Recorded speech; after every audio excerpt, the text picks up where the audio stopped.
Salutations à tous dans notre temps de prière dont le thème est « Demandez le pardon ». Et lorsque vous êtes debout, faisant votre prière, si vous avez quelque chose contre quelqu'un, pardonnez, afin que votre Père qui est dans les cieux vous pardonne aussi vos offenses. Marc 11, verset 25.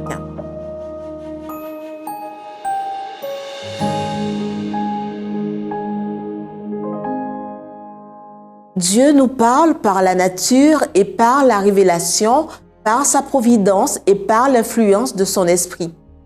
Mais cela n'est pas suffisant. Nous avons besoin de lui ouvrir notre cœur. La vie et l'énergie spirituelle dépendent d'entretiens réels et directs avec notre Père céleste. Notre esprit peut se reporter sur Dieu. Nous pouvons méditer sur ses œuvres, sur sa miséricorde, sur ses bénédictions. Mais ce n'est pas là, dans le sens le plus complet du mot, être en communion avec lui. Pour être en communion avec Dieu, il faut avoir quelque chose à lui dire concernant notre vie réelle. Lorsque vous adressez vos requêtes à Dieu, confessez vos péchés avec une sincère tristesse et demandez-lui de les pardonner.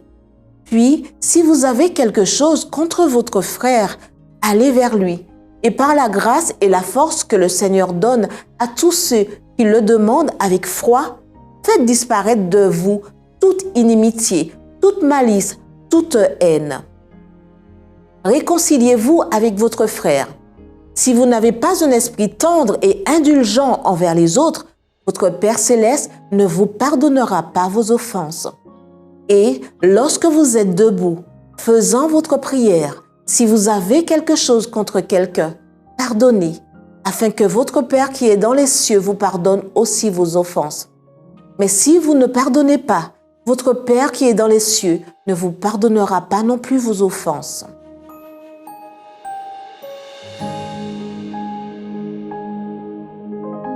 Les questions posées au cœur sont: permettez-vous à Dieu de se révéler à vous en répandant votre cœur devant lui? Avez-vous quotidiennement un dialogue avec lui? Avez-vous chaque jour quelque chose à raconter à Dieu? Êtes-vous sincère en parlant à Dieu de vos peines et de vos péchés? Pardonnez-vous aux autres pour que Dieu puisse vous pardonner? En méditant sur les œuvres, les miséricordes, les bénédictions, l'amour et le pardon de Dieu, souvenez-vous que pour communiquer avec Dieu, vous devez lui parler de votre vie concrète.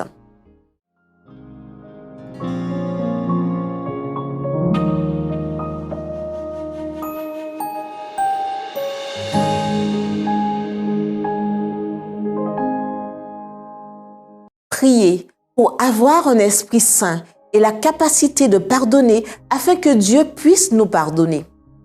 Priez pour avoir un rapport quotidien avec Dieu, pour qu'en priant, vous soyez sincère dans la confession des péchés et pour communiquer avec lui des choses concernant votre vie actuelle. Priez pour que les membres de l'Église au Guatemala comprennent que l'Église adventiste du 7e jour est un mouvement prophétique avec un message prophétique auquel le ciel a confié une mission prophétique très spéciale et que le moment est venu de briller pour la gloire de Dieu.